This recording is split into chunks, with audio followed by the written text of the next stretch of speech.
Amém. Ainda de pé então, meus queridos, vamos ler o Evangelho de Marcos, capítulo 14, a partir do verso 22 ao verso 26, Marcos 14, do verso 22 ao verso 26. Assim diz o texto sagrado: e comendo eles, tomou Jesus pão, e abençoando-o, o partiu, e deu-lhes, e disse: tomai, comei, isto é o meu corpo. E tomando o cálice, e dando graças, deu-lhe, e todos beberam dele. E disse-lhes, isto é o meu sangue, o sangue do Novo Testamento, que por muitos é derramado.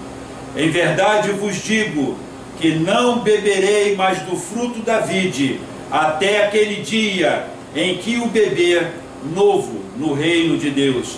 E tendo cantado o hino, saíram para o Monte das Oliveiras. Podemos assentar, meus irmãos? Deixa eu pegar aqui o microfone.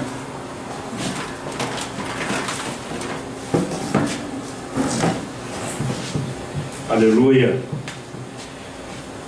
Bom, queridos irmãos, o título da mensagem desta manhã, que Deus vai nos falar, é Ele que fala, a palavra é dele, a mensagem é dele, nós somos apenas um mero canal para podermos trazer esta palavra, para podermos meditar nela.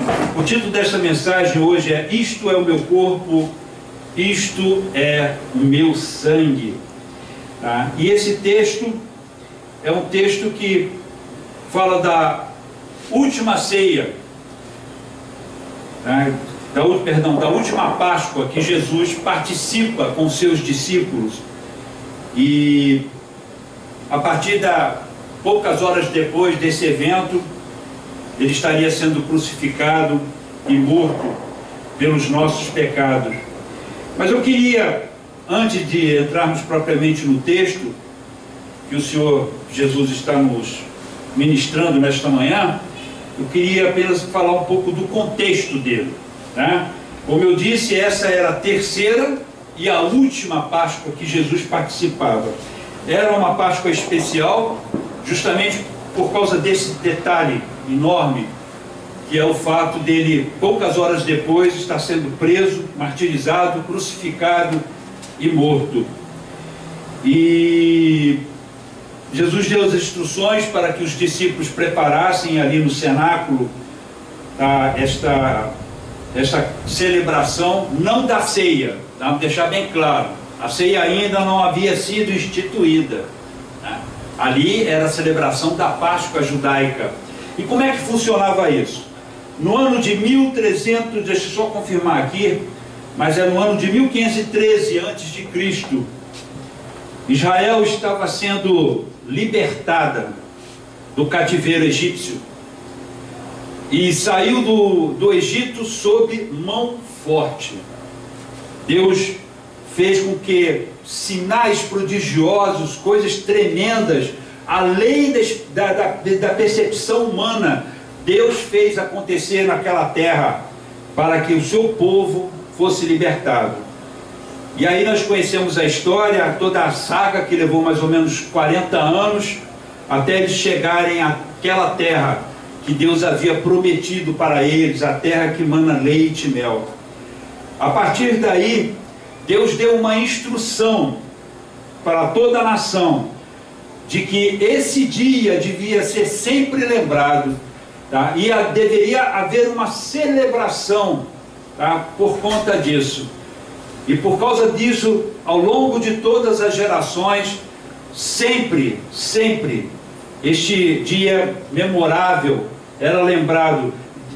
O judeu, desde pequenininho, desde a sua mais tenra infância, ele era instruído sobre isso. Era explicado para ele o significado, tá, dessa bênção tremenda, que é ser libertado do cativeiro, da escravidão. E nós vamos ver essas instruções, nós não vamos abrir lá, apenas para referência, no livro de Êxodo, capítulo 12, verso 42, e também depois no livro de Levítico, capítulo 23, verso 5. Tá? Então, como é que era essa celebração? Eles escolhiam um cordeiro ou um cabrito de 1 ano de idade, que seria abatido no dia 14 do mês, que seria abatido no dia 14, e depois, logo a seguir, ele era comido, eles assavam esse cabrito ou esse cordeiro, tá? E ele era comido acompanhado de ervas amargas, e depois, nos tempos de Jesus, foi acrescentado o vinho também. Então, era uma celebração onde eles relembravam toda a história deles. Mas existe uma situação aí que eu queria comentar com os irmãos. Algo que Deus colocou no meu coração. Era um dia único em toda a história e na vida do próprio Senhor Jesus, porque, como eu disse, já estava saindo do cenário, do nosso cenário aqui, e voltando para o seu reino.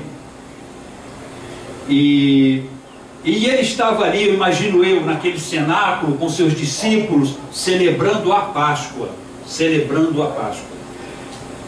E eu fico imaginando os discípulos conversando entre si. Eu quero lembrar aos irmãos que, como eu disse, esse foi um evento que aconteceu 1500 anos antes de Jesus ter nascido. Então, havia séculos e séculos, mais de 15 séculos passados, e isso estava sendo cumprido dentro da cultura judaica, na cultura dos judeus daqueles dias, e até hoje é assim, mas cumprido com uma certa tradição. Porque, e aí o que aconteceu, meus queridos? Deixa eu baixar um pouco aqui. E aí o que aconteceu? Eles celebravam aquilo como já uma tradição, algo que acontecia já há mais de 15 séculos, e aquilo acabou caindo no costume, porque é assim que funciona. Quando nós celebramos uma tradição, seja ela qual for, ela, à medida que o tempo vai passando, o brilho daquela tradição já não é tão grande como era no passado, na época quando de fato aconteceu. E eu fico imaginando os discípulos naquele cenáculo, celebrando a Páscoa e conversando, e com toda certeza o assunto, parte dos assuntos que eram conversados ali, era sobre os acontecimentos, sobre política, sobre como é que foi o dia de cada um naquele dia específico. Enfim, haviam diversos assuntos ali. Eles não ficavam o tempo todo presos, tá, a uma celebração. Era uma coisa mais soft, digamos assim, mais light. E aí vocês imaginem a seguinte cena: Jesus se levanta, toma um pão, quebra este pão na frente de todos, e ele dá graças por aquele pão. Volto a repetir, quando Jesus faz isso, todos os itens que compunham aquela mesa, que naquele momento era do pão, do vinho, do cordeiro ou do cabrito de 1 ano, conforme a lei determinava, as ervas amargas, onde eles molhavam, né, o bocado do pão para comer. E Jesus se levanta naquele momento, de repente, ele se levanta, toma o pão e quebra esse pão na frente de todos. E ele faz uma coisa interessante. A Bíblia diz que ele abençoa aquele pão naquele momento. Ele agradece a Deus por aquele pão. Ora, todo aquele banquete que estava ali era abençoado, já estava abençoado. Com toda certeza já tinham orado sobre todos os elementos que compunham aquela mesa, mas naquele instante Jesus faz algo inusitado. Ele de repente ele se levanta, e como se ele abrisse um novo ato, uma nova cena começasse a acontecer dentro de uma cena que já estava se desenrolando já ao longo de um tempo. E Jesus abençoa aquele pão, olha para todos eles e diz: isto aqui é o meu corpo. Isto aqui é o meu corpo. Logo a seguir, Jesus pega o cálice do vinho, abençoa também e diz: isto aqui é o meu sangue. E eu fico perguntando, por que Jesus fez isso? Eles estavam celebrando a Páscoa, aquele momento era da Páscoa, aquele momento era a hora de pensar sobre a libertação do Egito. Mas aí Deus começou a falar no meu coração, me mostrar algumas coisas e me dar um certo entendimento que eu não tive antes. Como, por exemplo, como comemorar uma libertação se naquele momento eles estavam sob o jugo romano? Comemorar o quê? Há 15 séculos passados, eles tinham sido libertos do cativeiro egípcio, mas agora estavam sob a mão de ferro dos romanos. Eles estavam sofrendo sob o jugo romano. Comemorar o quê? Todos nós sabemos, através da própria história, que havia muita animosidade escondida, velada pelos cantos. Havia progressão de revoltas que estavam sendo planejadas. Eles odiavam os romanos. Como comemorar? Como falar sobre libertação? Como falar sobre liberdade em um momento que eles ainda continuavam presos sob o jugo de uma nação pagã, sob o jugo de uma nação que não adorava o Deus que eles adoravam, sob o jugo de uma nação que não se importava nem um pouco com os seus costumes. E aí Deus começou a me fazer meditar sobre isso. Com toda certeza, aquela celebração, ela estava vazia, ela tinha perdido o seu conteúdo, o seu culto já não era tão verdadeiro assim. Eles não tinham mais um coração grato a Deus por essa libertação, porque estavam sendo afligidos novamente. Mas aí Jesus se levanta. Jesus se levanta na principal cerimônia judaica, que é a Páscoa. Ele se levanta, toma um pão que já estava agradecido, abençoado, e o abençoa novamente. E diz: isto aqui é o meu corpo. Toma o cálice e faz a mesma coisa. Isto aqui é o meu sangue. Jesus fez isso dentro de uma cena para dizer o seguinte: terminou, acabou. Vocês não vão mais precisar comemorar, celebrar isto, porque uma nova celebração começa a acontecer a partir deste momento. Uma outra celebração começa a se levantar a partir de agora, com a minha morte, com a minha carne sendo rasgada, com o meu sangue sendo derramado. E naquele momento Jesus institui a ceia. Já não é mais a celebração da Páscoa, mas a ceia do Senhor. Esta ceia que as igrejas hoje, espalhadas pelo mundo, algumas celebram no primeiro domingo, outras no segundo, outras todos os domingos, depende muito de cada denominação. E nós celebramos isso com um objetivo. Mas está acontecendo uma coisa também interessante nos nossos dias.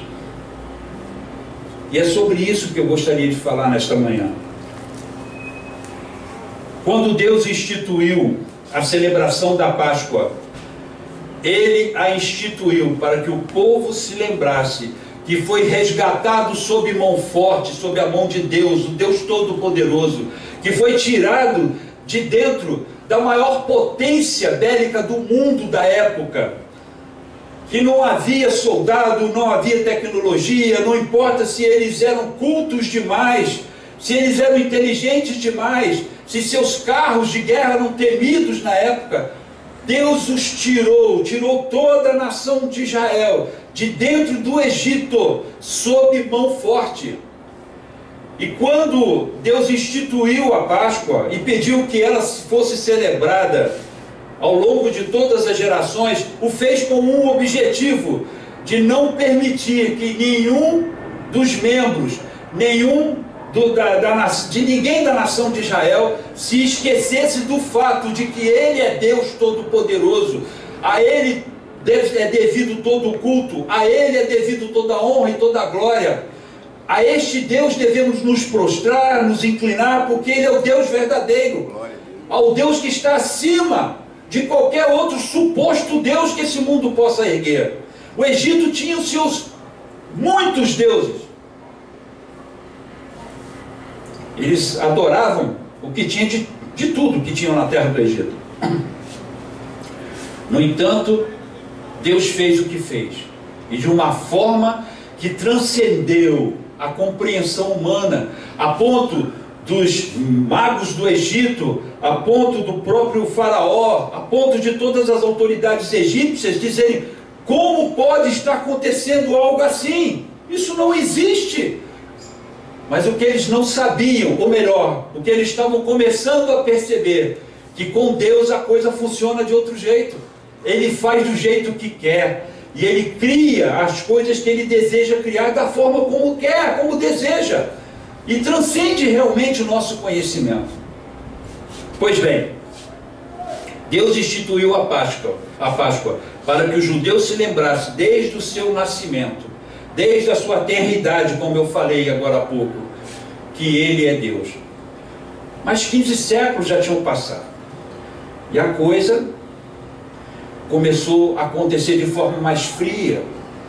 E como eu falei, o contexto histórico deles daquele momento já era outro, eles estavam sob uma luta, inclusive. E hoje a igreja tem a missão de celebrar essa outra instituição que o Senhor Jesus fez, que foi a ceia. Irmãos, Deus começou a falar comigo sobre isso. O que nos faz celebrar? Qual é a nossa motivação? O que está realmente dentro do nosso coração quando nos reunimos para celebrar a ceia do Senhor? Lá na igreja primitiva, quando Jesus instituiu a ceia, e após a sua morte, com o surgimento da igreja, ela começou a ser celebrada. Ela foi, digamos assim, normatizada pelo apóstolo Paulo, num texto célebre, né? Que está em 1 Coríntios, capítulo 11, a partir do verso 23, se eu não me engano. E Paulo normatiza isso. Mas Paulo começa o texto dizendo assim, ele começa iniciando o texto dizendo assim: assim como eu recebi do Senhor, assim, desta forma, eu ensino a vocês. Paulo recebeu de Jesus todos os procedimentos, qual era a forma, qual era a tratativa que ele teria que dar na celebração da ceia, e qual é a importância da ceia, para que ela serve, qual é o objetivo, o que o Senhor Jesus, aonde Ele quer nos levar quando nos reunimos diante da sua mesa, para celebrarmos a ceia. Do que a ceia fala para nós? O que ela significa? Então, queridos irmãos, Jesus toma dois itens que compunham aquela Páscoa, que estavam na mesa já antes abençoada, e os separa e os abençoa novamente. O pão e o vinho, os declara como seu corpo e como seu sangue, institui a ceia do Senhor. Neste ato, ele faz um rompimento com o tradicionalismo, com o culto vazio, com uma religião corrompida. Como celebrar a libertação do cativeiro egípcio se agora eles estavam sob a mão de ferro dos romanos? Então Jesus estabelece um outro parâmetro, baseado em si mesmo, onde não se pratica a sua pessoa, mas onde se vive a sua vida. E o apóstolo Paulo, como eu falei agora há pouco, normatiza isso em 1 Coríntios capítulo 11, versos 23 a 26. E lá o apóstolo Paulo diz: todas as vezes que comermos deste pão e que bebermos deste cálice, anunciamos a morte do Senhor até que Ele venha. Como é que a gente pode fazer isso, meus queridos? A ceia do Senhor, quando estamos diante da mesa e quando estamos celebrando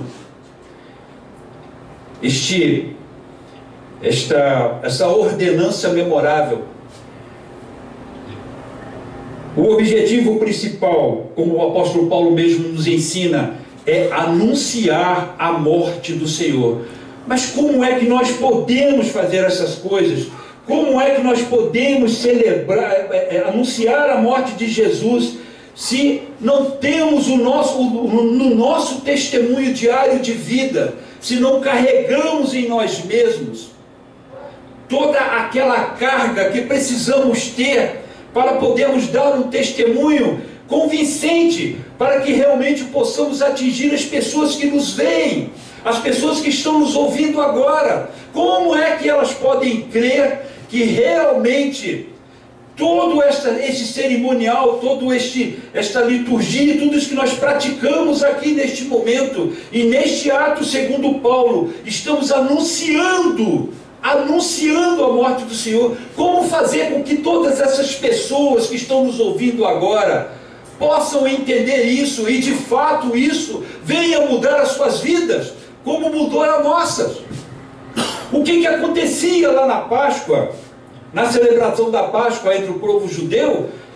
No início, quando eles celebravam a Páscoa, e se havia algum prosélito, ou se havia alguém de uma nação estranha, de alguma maneira vendo, melhor dizendo, a própria Bíblia relata que essa história fantástica, tremenda, da libertação do povo de Israel, da forma como ela aconteceu, da forma miraculosa como ela aconteceu, ela circulava por todas as regiões.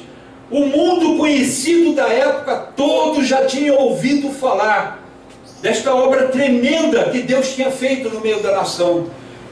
E agora eu pergunto para os irmãos, como essas pessoas que nos veem hoje, que estão nos escutando, nos ouvindo, que vão nos ver pela internet, como é que isto que nós fazemos aqui agora, neste momento, pode criar uma expectativa diferente em seus corações?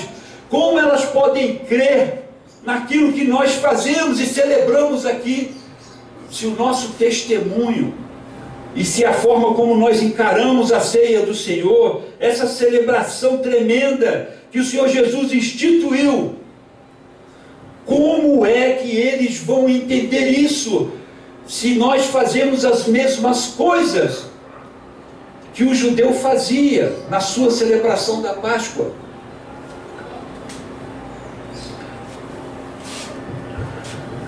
Como? E o Senhor Jesus estava me levando para esse momento, me mostrando que muitas das vezes nos reunimos diante desta mesa, com a nossa consciência obscurecida, sem entendermos de fato o que significa o pão e o vinho. Quando Jesus se levanta no meio daqueles 11 discípulos, 11 discípulos estavam presentes. Judas tinha saído. Judas não participou da ceia. Eu vou mostrar esse texto para os irmãos. 11 discípulos estavam naquele momento. E Jesus se levanta no meio deles e faz um divisor de águas.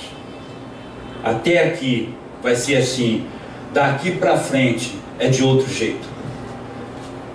Jesus estabelece um outro princípio, um princípio baseado na sua pessoa, um princípio baseado na sua morte, no seu sacrifício na cruz do Calvário, um princípio baseado naquilo que ele pregou durante toda a sua vida terrena. Jesus estabelece um outro parâmetro, mas ele diz o seguinte: vocês vão ter que celebrar isso daqui para frente, mas o povo tem que entender o que significa isso. Não pode cair na mesma frieza com que vocês celebram a Páscoa de vocês. É diferente. Essa libertação, ela é outra. É uma libertação para toda a eternidade. Estamos falando de um outro mundo, não deste mundo mais.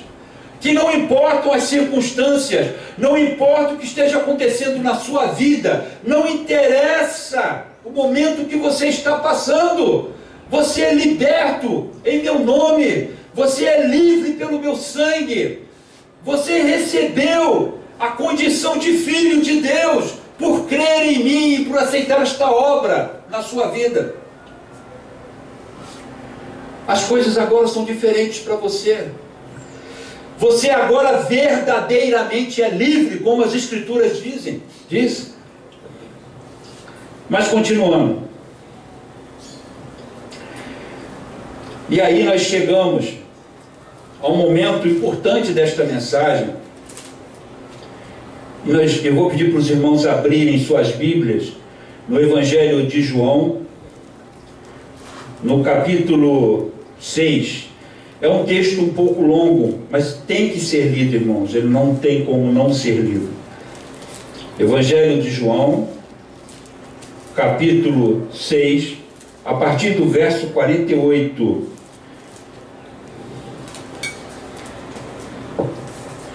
Deixa eu ler aqui que está melhor.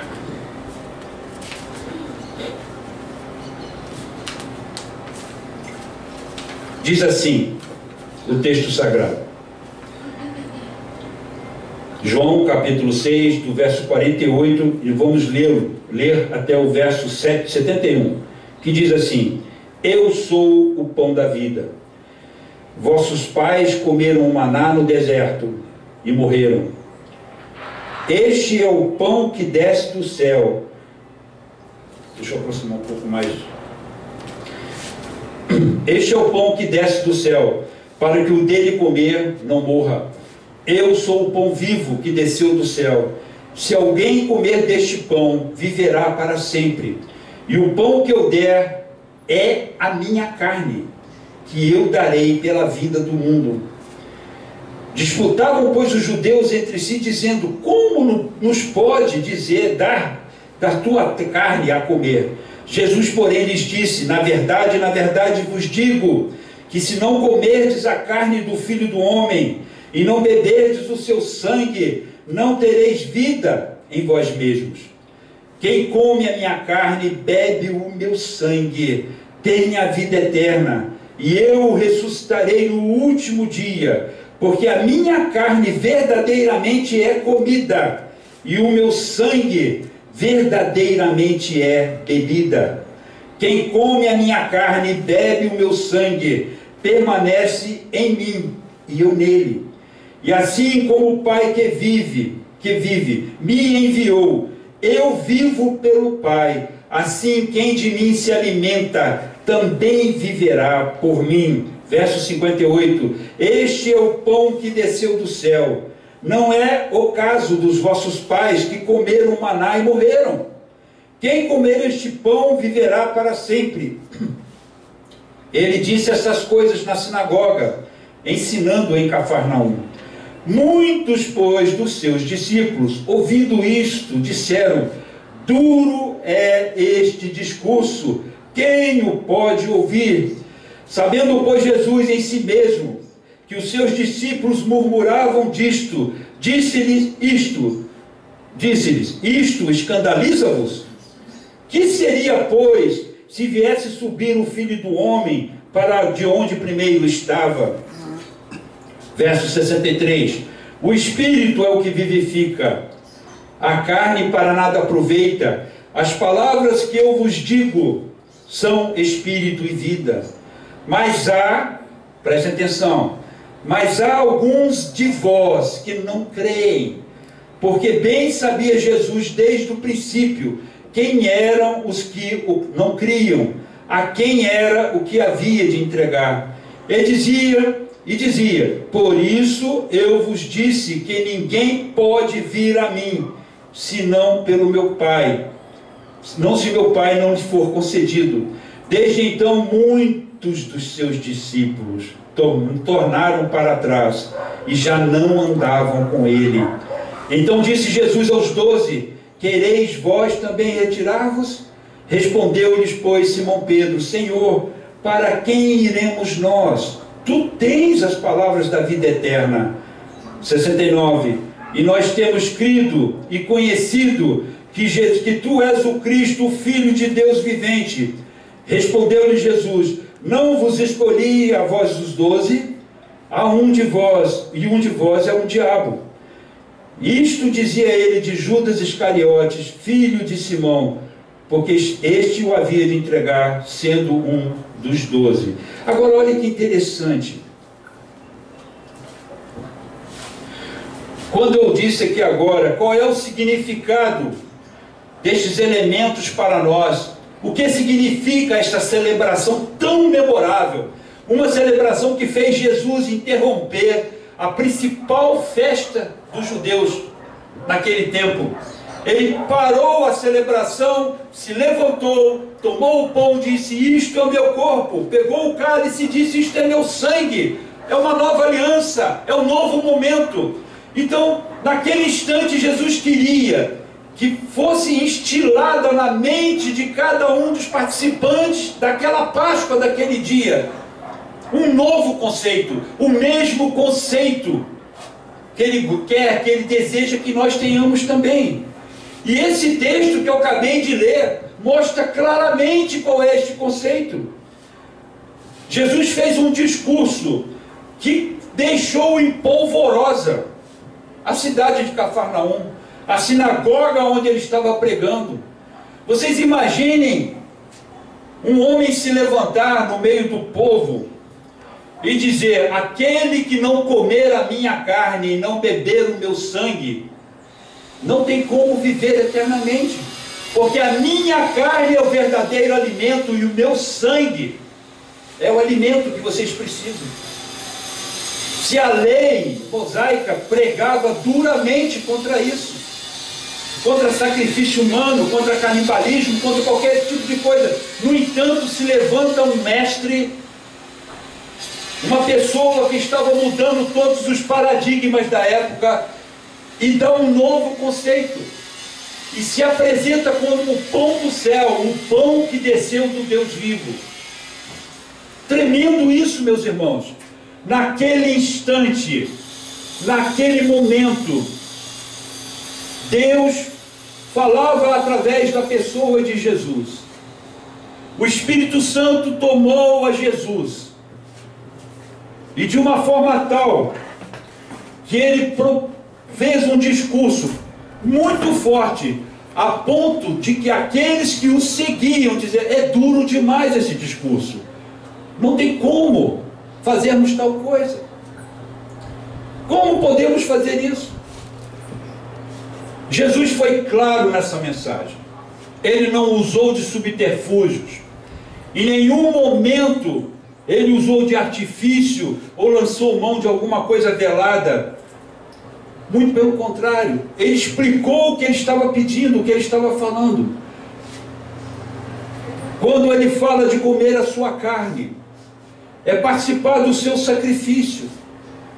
Quando fala de beber o seu sangue, no sangue existe vida. A vida de Jesus tem que fluir através de nós. É isso que o Senhor estava falando. Mas como isso pode acontecer em nós? Isso só pode acontecer pela obra do próprio Espírito de Deus. É Ele que promove isso em nós. Mas precisamos aceitar isso. Precisamos crer nisso. Precisamos fazer como Jesus disse lá na celebração da Páscoa com seus discípulos. Acabou, é um novo paradigma, é um outro princípio.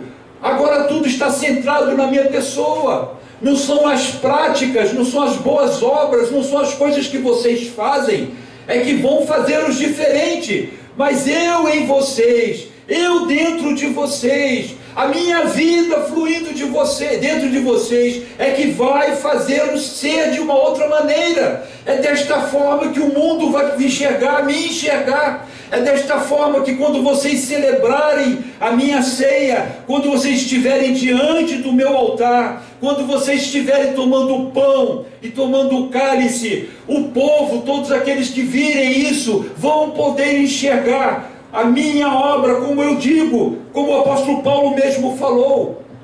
Quando nós celebramos a ceia, nós anunciamos a morte do Senhor.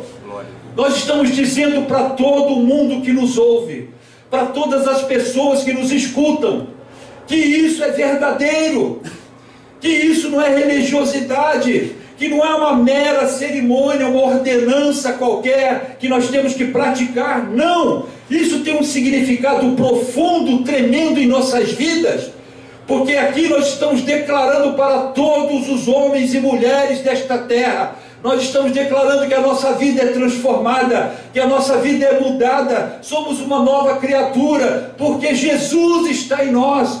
Nós comemos sim da sua carne e bebemos sim do seu sangue, e por causa disso a sua vida flui através de nós, e por causa disso as pessoas podem ver Jesus em nós, as pessoas podem entender esta mensagem, e quando celebramos a ceia do Senhor, nós podemos dizer claramente para as pessoas: isso aqui é verdadeiro. É impressionante, amados, mas tem gente que vai celebrar a ceia para não ficar doente. Tenho certeza que vocês sabem disso. Conheço muita gente assim. Vai uma vez na igreja, uma vez por mês na igreja, para tomar a ceia para não ficar doente. Virou amuleto esse negócio aqui. Virou pé de coelho. Alguma diferença do que era praticado lá entre os judeus na Páscoa? Conversavam sobre tudo naquele momento.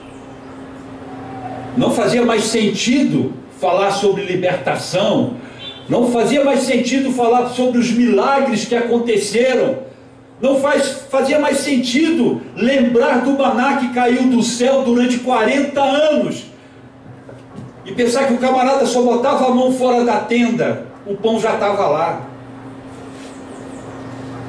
Nem trabalho ele tinha. Jesus já tinha feito tudo.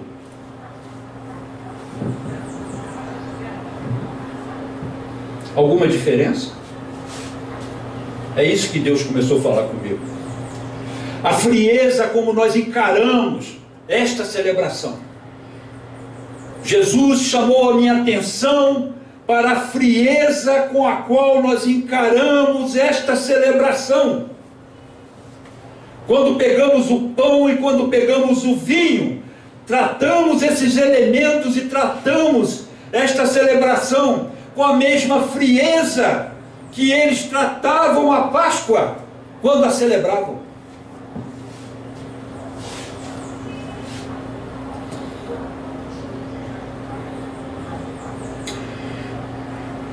Duro esse discurso foi que alguns discípulos, a maioria deles, Jesus tinha um montão de seguidores, muita gente atrás daquele homem incrível, tremendo, inteligentíssimo, um jovem de 30 e poucos anos, um camarada que encarava as pessoas e elas se derretiam diante da sua sabedoria, diante daquele olhar penetrante, inconfundível, aquela voz que ficava ecoando na mente deles durante todo o dia, quando eles a ouviam.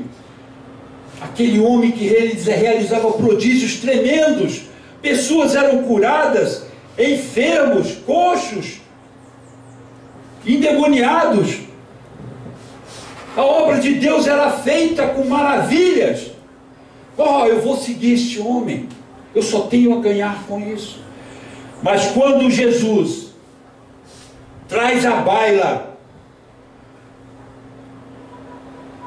o verdadeiro objetivo da sua missão, para que o que ele veio, o que significava segui-lo, quando ele diz o seguinte: é preciso que vocês comam da minha carne e bebam do meu sangue, é preciso que vocês me internalizem, é preciso que vocês me tomem para dentro de si mesmos, para que vocês possam ser transformados, e isso requer uma atitude, renúncia, isso requer uma mudança de paradigmas na sua vida. Isto requer que você abandone esses valores mundanos. Isso requer que você deixe para trás essa vida vazia que você vive. É mister que você me tome como centro total da sua existência. A resposta: esse discurso é duro demais. Não posso fazer isso. Não posso fazer isso, não. Eu não posso te seguir, Jesus. Eu não posso te seguir desta maneira. Eu tenho meus compromissos neste mundo. Eu tenho meu trabalho. Eu tenho minha família. Eu tenho a minha vida. Eu tenho que tocar. Afinal de contas, eu não estou aqui à toa. As coisas que eu lutei, que eu conquistei, eu tenho que usufruir de tudo isso.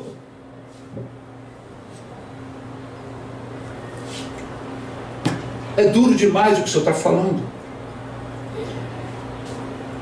Eles o deixaram. E eles o abandonaram. Vamos dar uma olhada agora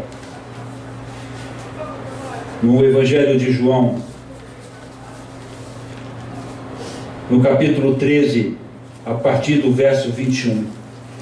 Evangelho de João 13, 21. Diz assim: tendo Jesus dito isto, turbou-se em espírito. Na verdade vos digo que um de vós me há de trair. Então os discípulos olhavam uns para os outros, duvidando de quem ele falava. Ora, um dos seus discípulos, aquele a quem Jesus amava, estava reclinado no seio de Jesus. Então, Simão Pedro, sempre ele, né? Então Simão Pedro fez um sinal a este, para que perguntasse quem era aquele de quem ele falava. E inclinando-se ele sobre o peito de Jesus, disse: Senhor, quem é? Jesus respondeu: é aquele a quem eu der o bocado molhado. E molhando o bocado, o deu a Judas Iscariotes, filho de Simão. No verso agora 27. E após o bocado, entrou nele Satanás. Disse, pois, Jesus: o que fazes? Faz-o depressa. E nenhum dos que estavam assentados à mesa compreendeu o propósito de que lhe dissera isto, porque como Judas tinha a bolsa, pensavam alguns que Jesus tinha dito: compra o que nos é necessário para a festa, ou que desse alguma coisa aos pobres. E tendo Judas tomado o bocado, saiu logo, e já era tarde.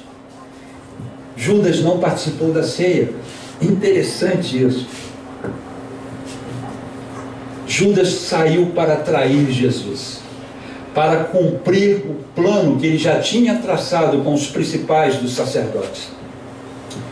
Ele não participou daquele momento célebre, quando Jesus se levanta e parte o pão e diz: isto é o meu corpo, isto aqui é meu corpo, isto aqui é o meu sangue. Judas não estava lá. Judas também abandonou Jesus, fez pior, o traiu. E aí o Senhor me leva para a seguinte reflexão: o que nós fazemos quando nos aproximamos da ceia com um outro propósito que não seja o de comer a sua carne e beber o seu sangue? Somos diferentes de Judas? O que vocês acham? Somos diferentes? Temos uma atitude diferente que a daquele teve? Judas traiu Jesus, ele não participou deste momento, porque esse discurso era duro demais para ele também. Ele não podia entender tudo o que estava acontecendo, melhor dizendo, ele entendia, mas não aceitava o que estava acontecendo. Não podia haver mudanças, porque estava bom demais como estava. Ele tinha a bolsa, ele podia lançar mão dela, ele era o tesoureiro do grupo, ele desviava recursos a seu bel prazer. Estava bom demais fazer esse tipo de coisa. Para que mudar? Para que agir de uma outra maneira? Por que eu tenho que ser diferente?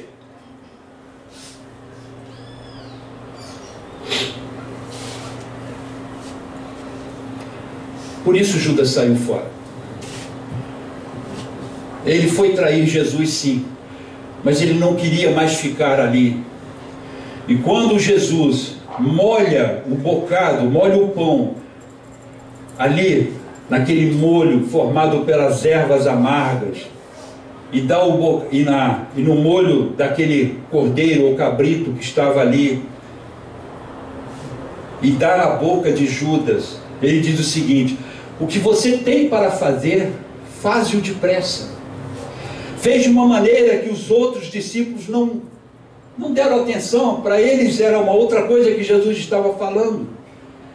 Mas Judas sabia o que ele estava dizendo. Judas entendeu a mensagem. E mesmo sabedor dela, mesmo conhecendo a verdade, mesmo tendo visto todas as coisas que viu, ele teve até a última chance de se arrepender, de mudar de vida, de se render diante da verdade, mas ele não queria. A Bíblia diz que Satanás entrou dentro dele, porque ele quis assim.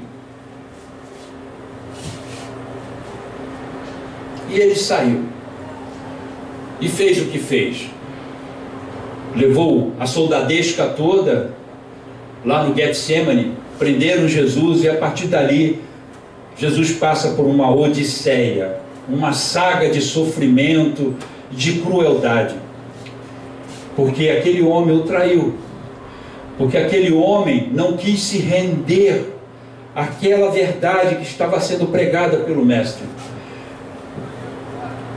A mesma coisa aqui, queridos, quando nós nos aproximamos dessa mesa com um outro pensamento, diferente deste pensamento que Jesus declara aqui na sua palavra, estamos o traindo também.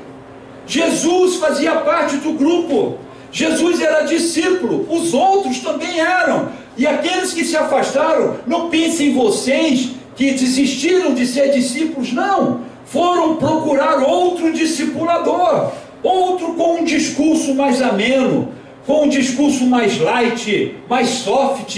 Não é o que acontece nos nossos dias. Não é assim que nós fazemos quando temos alguém que está falando a verdade, que está tentando trazer à mente de todos que o escutam a verdade, como João Batista fazia.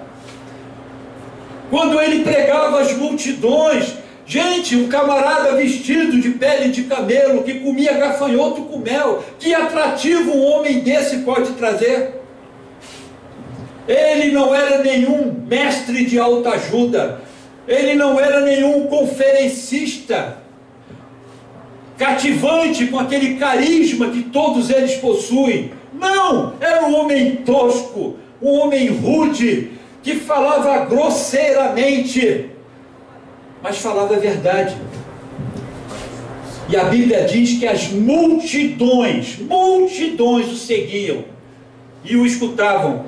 Até o mais alto cargo da época, o próprio rei, o escutava, o ouvia, se sentia tocado com aquela palavra, porque ele falava a verdade. Ele em nenhum momento se excusava dos princípios bíblicos, em nenhum momento ele se afastava da verdade. A mesma coisa agora. Hoje temos pessoas que estão abandonando Jesus, procurando outros discipuladores, procurando outras pessoas que promovam, que falem aquilo que elas querem ouvir, como a própria palavra diz que aconteceria. Se aproximam da mesa para ter sorte, se aproximam da mesa para ter saúde. Meu Deus, eu tenho que tomar a ceia este mês, senão vence o meu cartão, é o meu cartão de vacina. A Covid me pega, se eu não tomar a ceia, a Covid vai me pegar. Tem gente que pensa assim, parece hilário, engraçado, mas é assim que funciona na mente dessas pessoas. E Jesus fala algo muito diferente, anos-luz distante desse tipo de assertiva.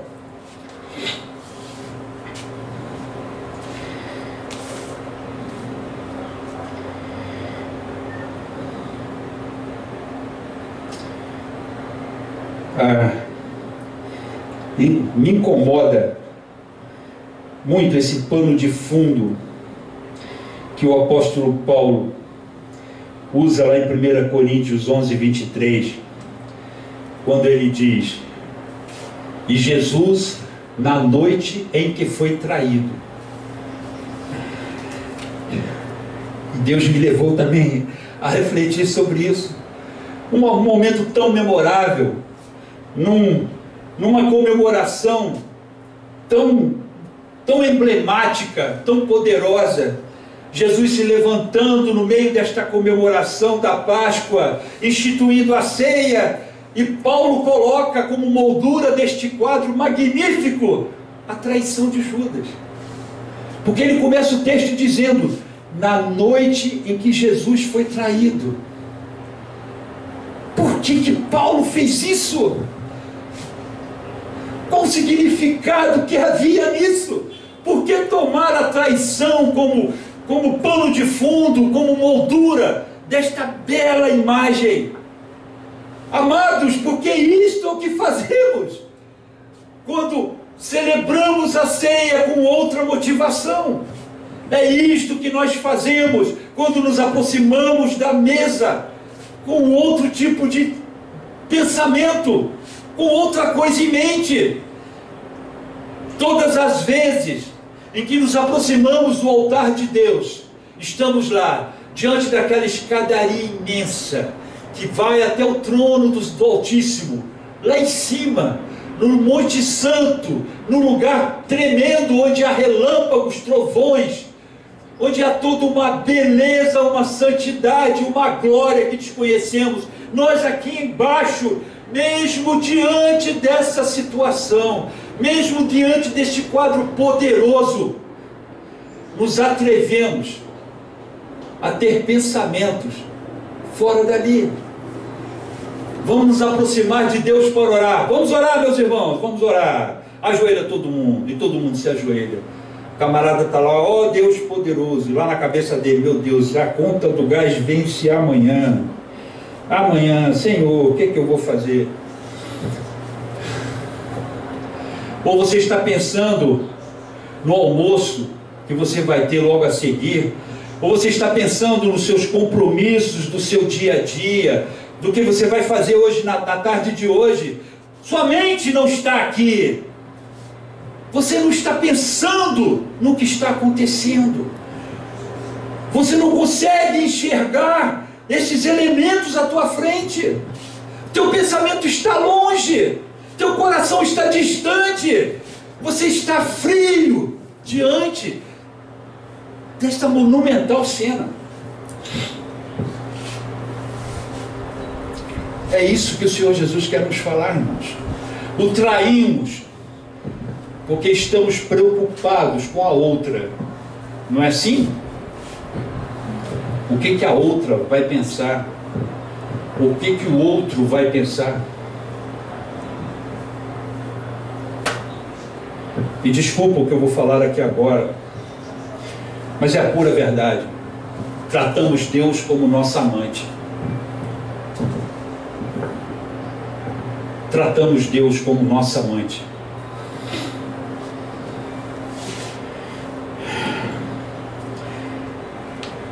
Não é um discurso fácil, irmãos, nem para mim.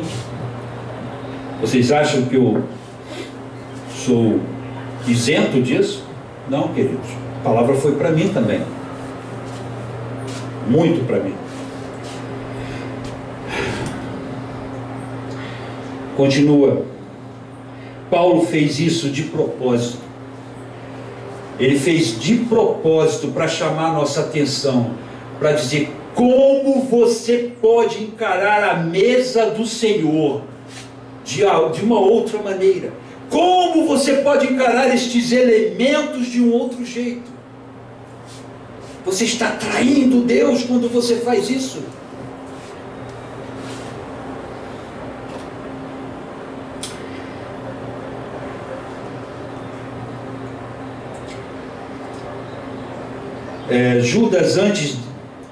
Judas deixou Jesus antes dele instituir a ceia.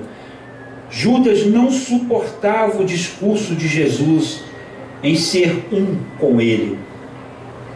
Judas não queria viver a vida de Jesus. Judas queria continuar vivendo a sua vida. Judas deixou Jesus como os discípulos que o abandonaram. Em João capítulo 6, verso 66, esse versículo fala quando os discípulos abandonaram Jesus, porque o discurso era duro demais. Mas atentem para o número, João 666. Até o número é sugestivo para aqueles que abandonam o Senhor.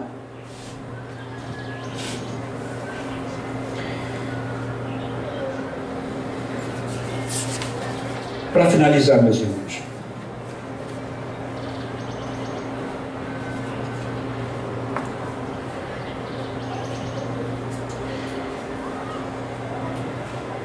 Jesus em Marcos capítulo 14, verso 24, diz, deixa eu ler o texto, Marcos 14, 24. Melhor lendo o texto, eu já separei tudo direitinho para a gente ganhar tempo.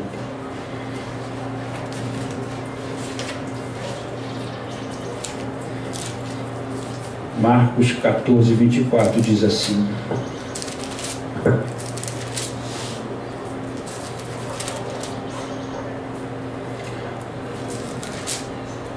diz assim a palavra de Deus: e disse-lhes, isto é o meu sangue, o sangue do Novo Testamento, que por muitos é derramado. Este sangue foi derramado por muitos, e por que não por todos? Por muitos, um grande grupo. E aí nós vamos ver que a estatística bíblica, ela é cruel, meus irmãos, ela é cruel. Quando nós, de cara, nós pegamos o texto em Juízes, no livro de Juízes, capítulo 7 e 8, nós não vamos ler, evidentemente, porque o tempo não dá, mas aqui conta a história de um homem chamado Gideão. Israel estava sendo massacrada por vários povos que invadiam suas terras, tomavam suas colheitas, pegavam o seu gado, e o povo já estava passando fome, já estava à míngua. E Gideão estava malhando trigo num lugar bem escondido, num lagar. Lagar não foi para malhar trigo, lagar foi feito para amassar uva, para fazer o vinho. Mas ele estava malhando ali escondido, porque ele não queria que a sua colheita fosse tomada. E ele estava ali malhando o trigo, e o anjo apareceu para ele e deu-lhe uma missão: você vai libertar esta nação. Ele falou, eu, o menor de todos em Israel, eu, esse Zé ninguém aqui, eu é que vou, você. E aí Gideão se encheu da força do Senhor e reuniu 32 mil homens. Oh, eu tenho um exército formidável, 32 mil homens. E o povo estava lá, todo mundo, vamos ganhar. E eis que Gideão olha para a planície e vê um formigueiro na frente dele, um formigueiro enorme. E eis que ele contempla o exército inimigo e vê 135 mil homens. Ou seja, Cada homem de Gideão tinha que dar conta de 5, pelo menos. E Gideão falou: meu Deus, como é que eu vou fazer? Como é que eu vou dar conta disso? E aí ele estava lá nos seus planos, pensando nas suas estratégias de como fazer essa proeza fantástica, quando Deus aparece para ele. Gideão, pronto, chegou minha salvação. Agora Deus vai me dar uma promessa, eu vou chegar lá, eu vou arrebentar. Gideão, você tem muita gente com você, Gideão. Como é que é, Senhor? Não estou ouvindo. Como é que é, Deus? Tá, ruído na comunicação. Você tem muita gente com você, Gideão. Você tem 32 mil homens, é muita gente. Eu não quero que Israel se ufane, se orgulhe, dizendo que o seu próprio braço trouxe o livramento. Chega lá diante desses homens todos e fale para eles: quem for covarde, tímido, medroso, pula fora, vai para sua casa, sai fora. Gideão falou assim: tudo bem, eu vou fazer isso. Uma meia dúzia de 3 ou 4 vai largar e está tudo certo. 22 mil homens pularam fora. Meu Deus, quanto covarde, quanto medroso, quanto tímido. Restaram 10 mil. Gideão já estava no auge do seu desespero, e estava desesperado, que Deus teve que dar uma tratativa nele. Falou: você está duvidando muito, meu camarada? Desce lá no acampamento dos midianitas e ouça o que eles vão falar. E ele foi lá e escutou dos próprios soldados. Um teve um sonho que viu um pão de cevada circulando em volta do arraial, do acampamento midianita.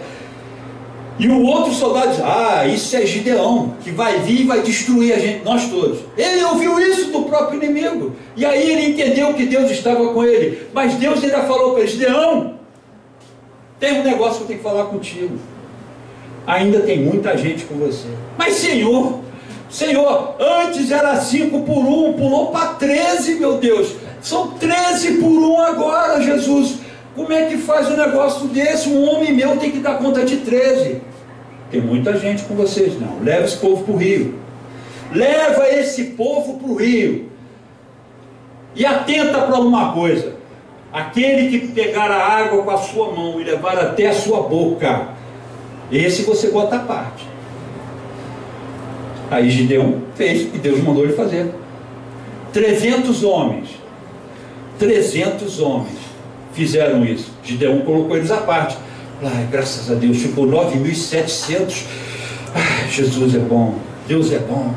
Eu tenho ainda 9.700. Está ruim, mas não está tão ruim assim. Gideão, fala, Senhor, pega os 300, esse aí que você vai levar. Senhor, pulou Deus de 13 para 50 agora, são 50 por 1, Senhor, como é que eu vou fazer? E o resto da história os irmãos conhecem. Gideão entrou no acampamento midianita com uma estratégia, e todos aqueles homens morreram, todos, sem exceção. Por que eu estou começando essa história com Gideão? Porque a Bíblia, como eu falei para vocês, a contabilidade bíblica ela é cruel. Ela não te dá refresco. Não é a multidão que vai resolver o problema. E aqui, o que o Senhor está nos mostrando é que o Senhor precisou de 300. Muitos foram chamados, 32 mil homens foram chamados, mas 300 ficaram. 300 foram cumprir o seu papel. E continuando o texto, nós vemos aqui também que Jesus, quando fala aos seus discípulos, fala à multidão, ele manda que nós façamos uma contabilidade, que está registrada lá em Mateus capítulo... Jesus fala da porta estreita e da porta larga, que está em Mateus 7, 13 e 14, quando ele diz que larga é a porta. Muitos entram por esta porta, mas apertado é o outro caminho, e são poucos que a encontram. Jesus chama a atenção Porque há muitas pessoas é falado esta mensagem, mas poucos são aqueles que atentam para ela, são poucos aqueles que a buscam. E aí, Jesus manda a gente contabilizar o nosso trajeto. Contabilizem, porque a vida cristã não é fácil não. E lá em Lucas, capítulo 14, versos 28 a 32, Jesus manda a gente calcular as nossas perdas, irmãos. Em nenhum momento Jesus manda a gente contabilizar as coisas positivas. Jesus sempre nos manda contabilizar as perdas que teremos neste mundo, porque Ele fala: aquele que perder a sua vida por amor de mim, a achará.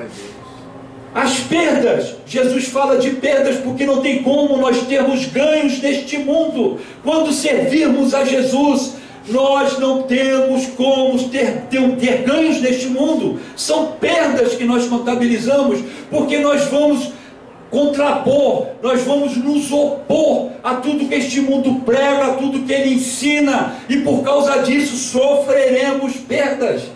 E Jesus manda que a gente contabilize isso. Você vai segurar essa onda? Você vai estar disposto a ter estas perdas? E aqui eu finalizo a mensagem dizendo o seguinte para cada um de vocês, e para mim também.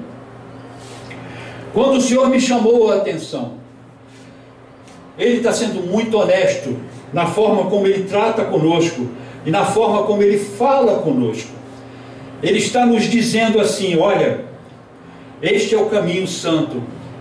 Se você andar por ele, é estreito o caminho, ele é apertado, mas ele vai te levar para um lugar espaçoso, um lugar muito maior na eternidade, um lugar que eu estou preparando para você, que já está até pronto, com coisas que você nunca viu. É este lugar que eu estou preparando para você, e é este lugar que eu estou te dando. É para lá que você vai, desde que você trilhe este caminho, desde que essa seja a sua opção. Não faça como os outros, que procuram um caminho espaçoso, a porta larga. Vivemos uma época muito estranha, muito estranha. Esse aqui é o discurso bíblico. Este é o cristianismo verdadeiro. Este é o cristianismo que Jesus pregava. Isto é a vida de Cristo em nós. É assim que funciona. É o que está na palavra de Deus. Mas temos outras portas. Temos outras pregações. Temos outros discipuladores, como eu falei. Por exemplo, a igreja Águas Mornas do Rio Jordão. Esta água, o que esta igreja ela prega? Ela prega a unção do urso, ela prega a unção do elefante, a unção do leão. Melhor ainda, ela promove a transferência de unção. Quando o pregador transfere a sua unção para o membro que está sentado e o eletriza naquele instante, e ele sai quicando pelo salão, pelo templo, pulando que nem um coelho, tá? Porque ele foi eletrizado pelo Espírito de Deus. Isso que essas igrejas pregam, mas não é isso que a palavra ensina, não é isso que ela nos mostra, não é essa instrução que ela nos dá. São tempos difíceis, irmãos, de como ler esta palavra e aceitar esse tipo de coisa. O meu convite nesta manhã é que, ao aproximarmos desta mesa, agora,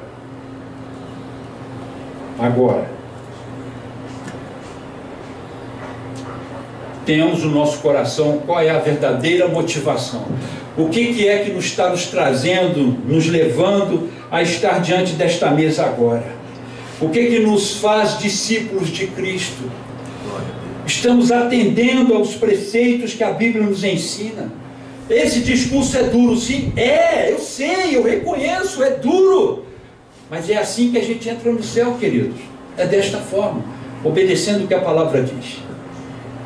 Mas eu quero dizer para vocês o seguinte: meu testemunho próprio, meu testemunho,